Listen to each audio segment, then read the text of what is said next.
notre perfectibilité sera toujours à rude épreuve. Et je comprends, malgré qu'ils sont largement minoritaires, que certains ne soient pas satisfaits. C'est ça aussi, certains aussi ne sont pas satisfaits de Dieu. Certains aussi ne sont pas satisfaits des khalifes généraux. Mais la vérité restera celle qu'elle est et celle qu'elle restera tous les jours. Président nga may ma ci turu ñi ma àndal ñëpp d'abord ci turu madame le secrétaire d'État ak turu ministère urbanisme logement et hygiène publique te directeur yëpp teew ma rafetlu suñu diggante nu mu doxee bi may ñëwee fii ci commission technique lu bëri wax nañu ma ko ci doxalinu ministère bi mais aussi suñu doxalinu bopp ndaxte ñun duñu ay yàlla duñu ay yonent dafa am lu baax ci lu nekk ci ñun am na aussi lu bon ku bëgg a teg lu bon li sa loxo rek day gis lu bari mais ku nga xam ne bëgg naa gis day gis bu soobee yàlla loolu nag ak nu mu nag neex ak naqari ci yem waaye loolu indiwuñu fi dañoo jàpp ni fii assemblée nationale man xam naa luy député dama porté wul affaire fa député rek waaye xam naa luy député député xam naa coono bu ci nekk député xam naa liggéey bi ci nekk bu nga xam ni bu fekkee ne xam nga sa liggéey moom liggéey bu ci nekk ak coono bu ci nekk député kenn amul payam li ngeen di liggéey ci seen département ya li ngeen di liggéey fii ci assemblée nationale te ñu bëri xamuñu ko te ñu war koo xam loolu rek dama ci bëgg a profiter pour delloo leen njukkal rafetlu seen teewaay ma gërëm ñi nga xam ne yëkkati nañ fii kàddu wax ci lu rafet ak lu baax la ñuy def loolu def ñuy yokk doole yokk ñu ngóora pour que ñu yokk li ñuy def parce que président Macky Sall bi mu ñuy wóolu dénk ñu liggéey a tax président Macky Sall dañ ko wóolu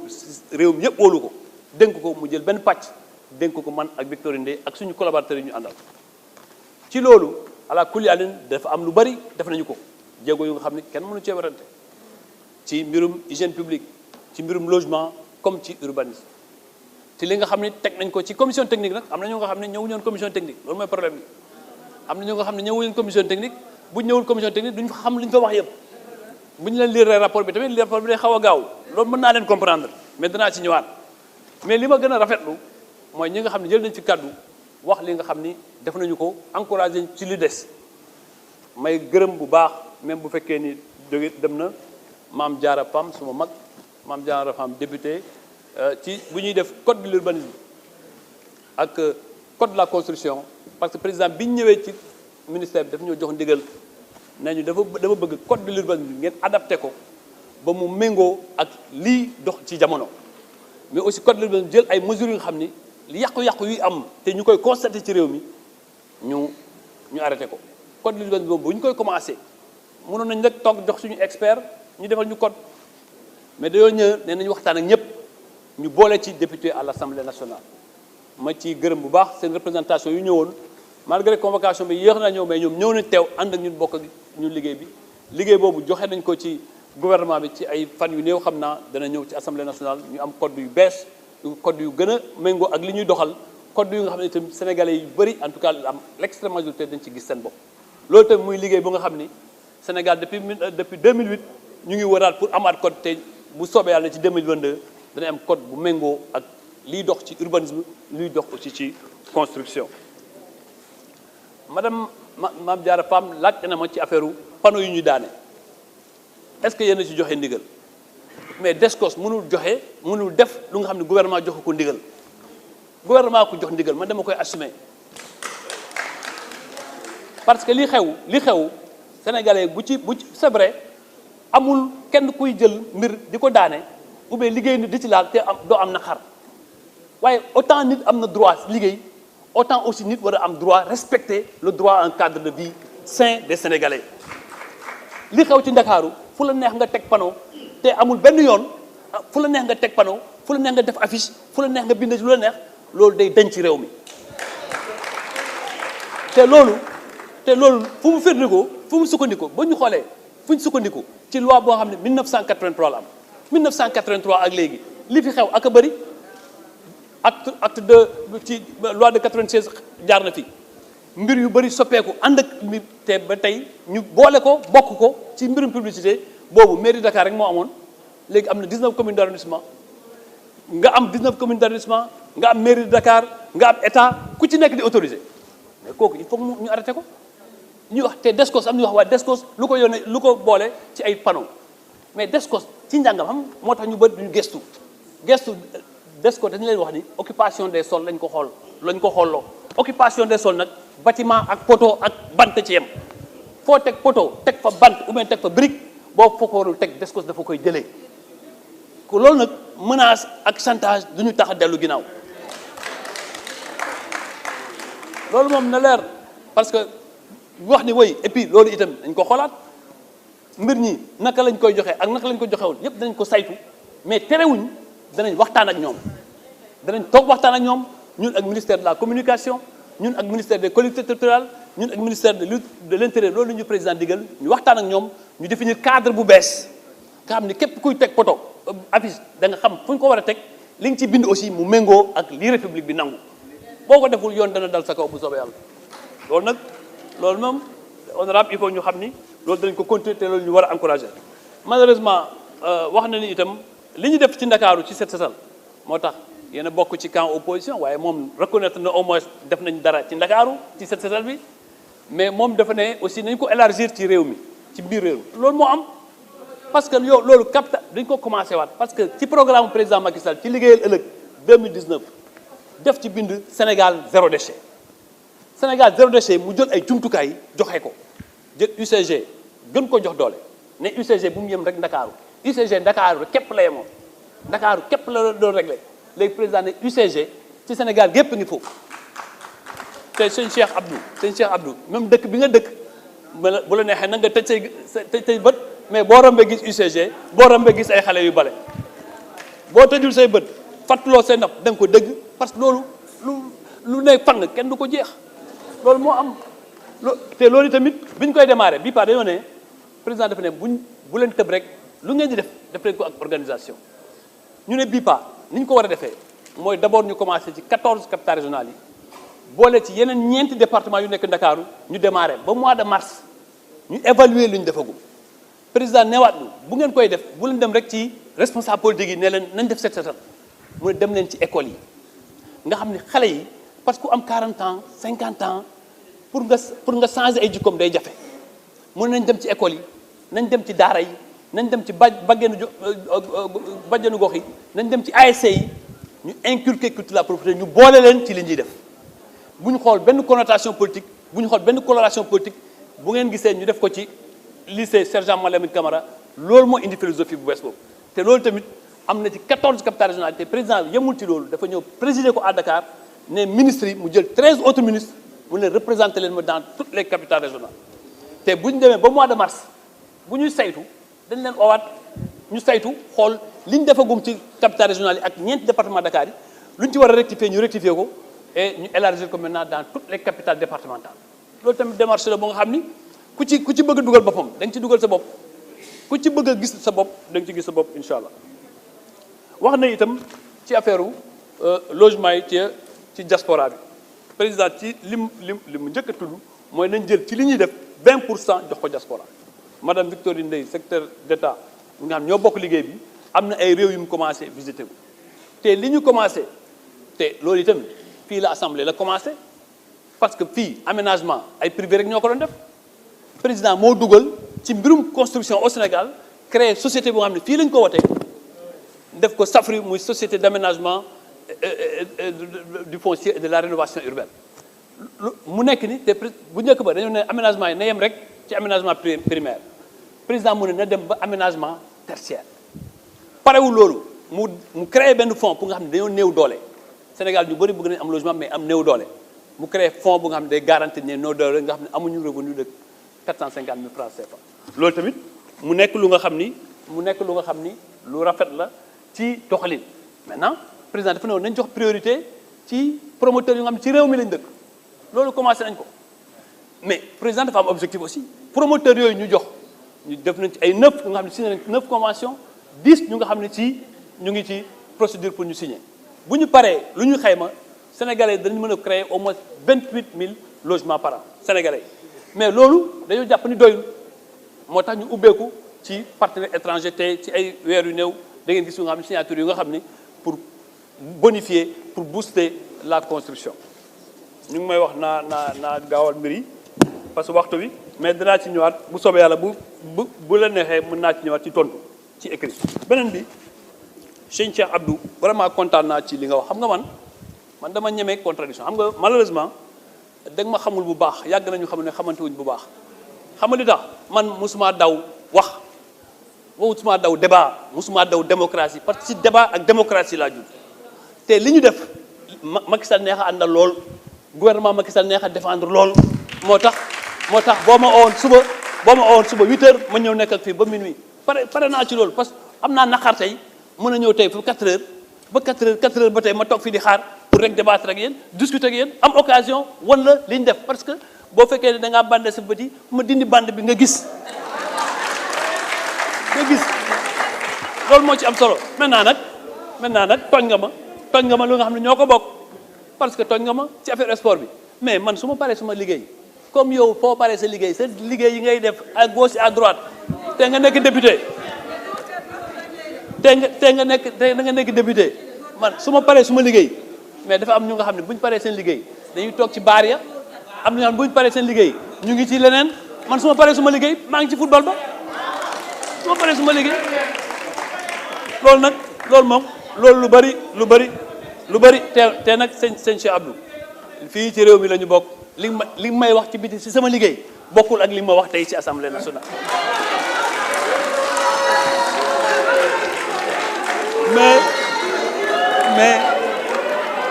mais xamante nañu li ci am solo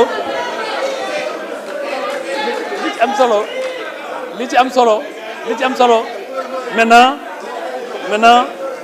am na ay remarques yu nga xam ne wax nañu ma ko ci lu nga xam ni aussi évaluation xam nga man itam dama bëgg lu leer bu ñu évaluer liggéey bi bu ñu ko évaluer man tegal ma baaraam nga ne ma lii wax nañu ko ou bien lii defuñu ko ci ab yoon ba pare député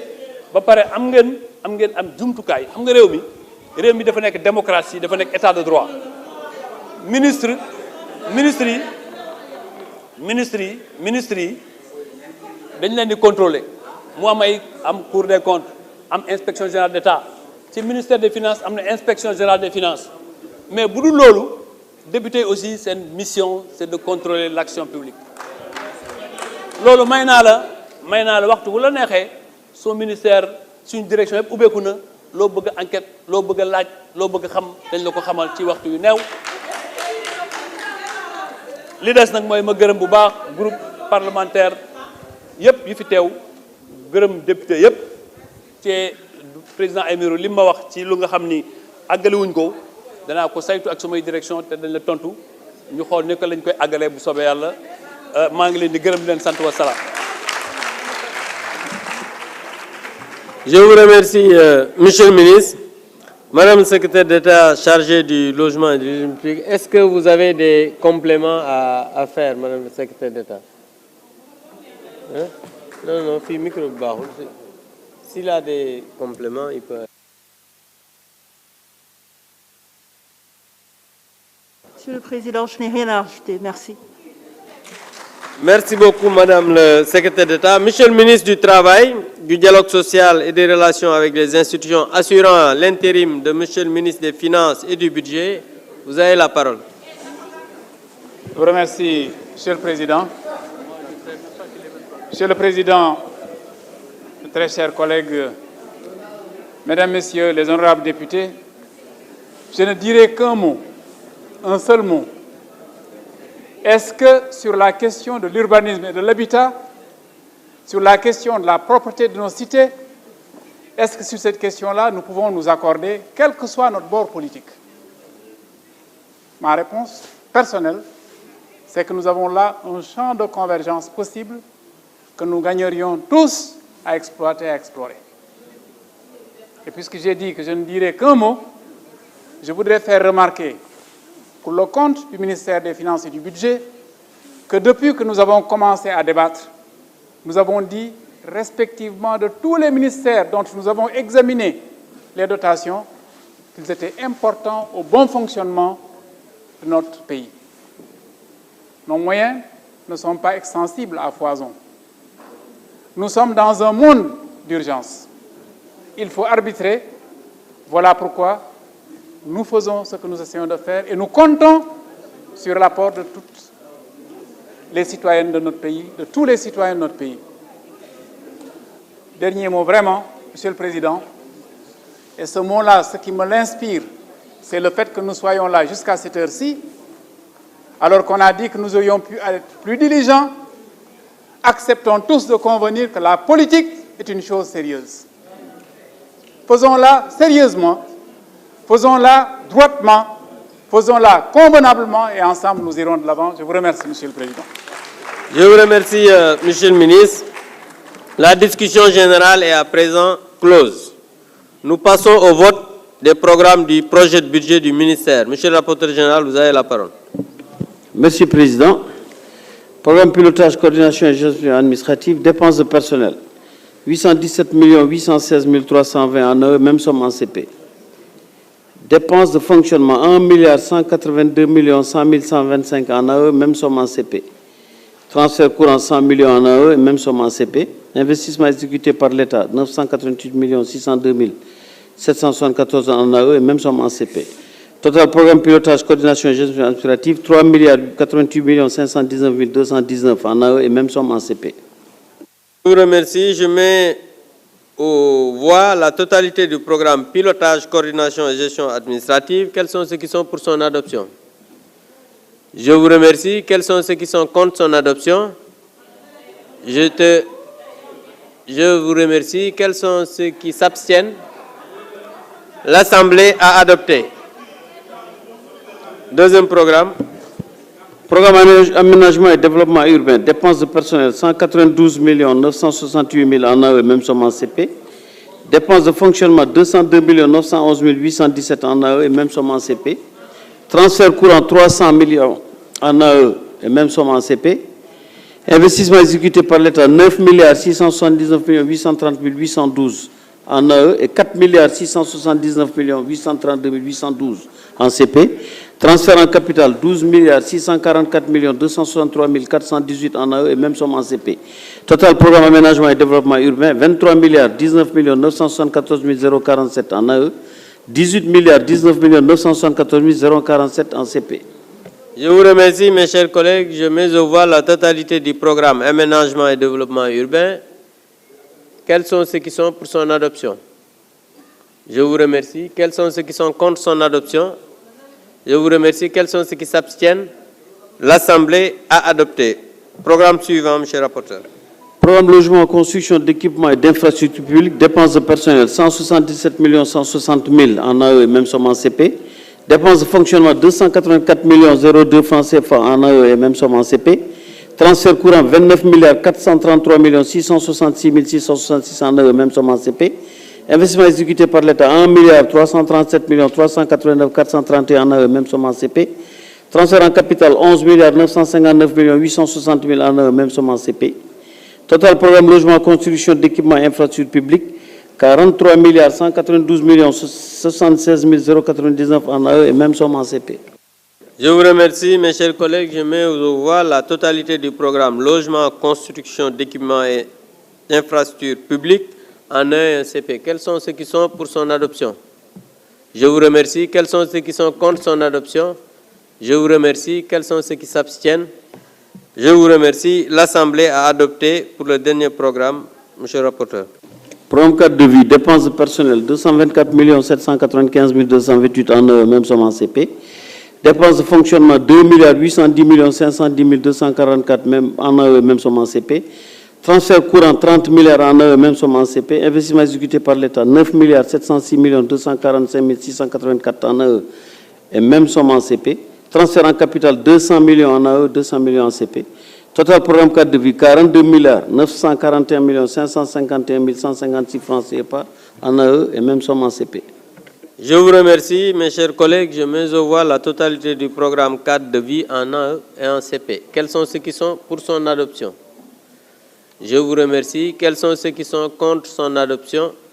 Je vous remercie. Quels sont ceux qui s'abstiennent? L'Assemblée a adopté. Monsieur le rapporteur général, pour la totalité de la dotation du ministère. Merci, Président.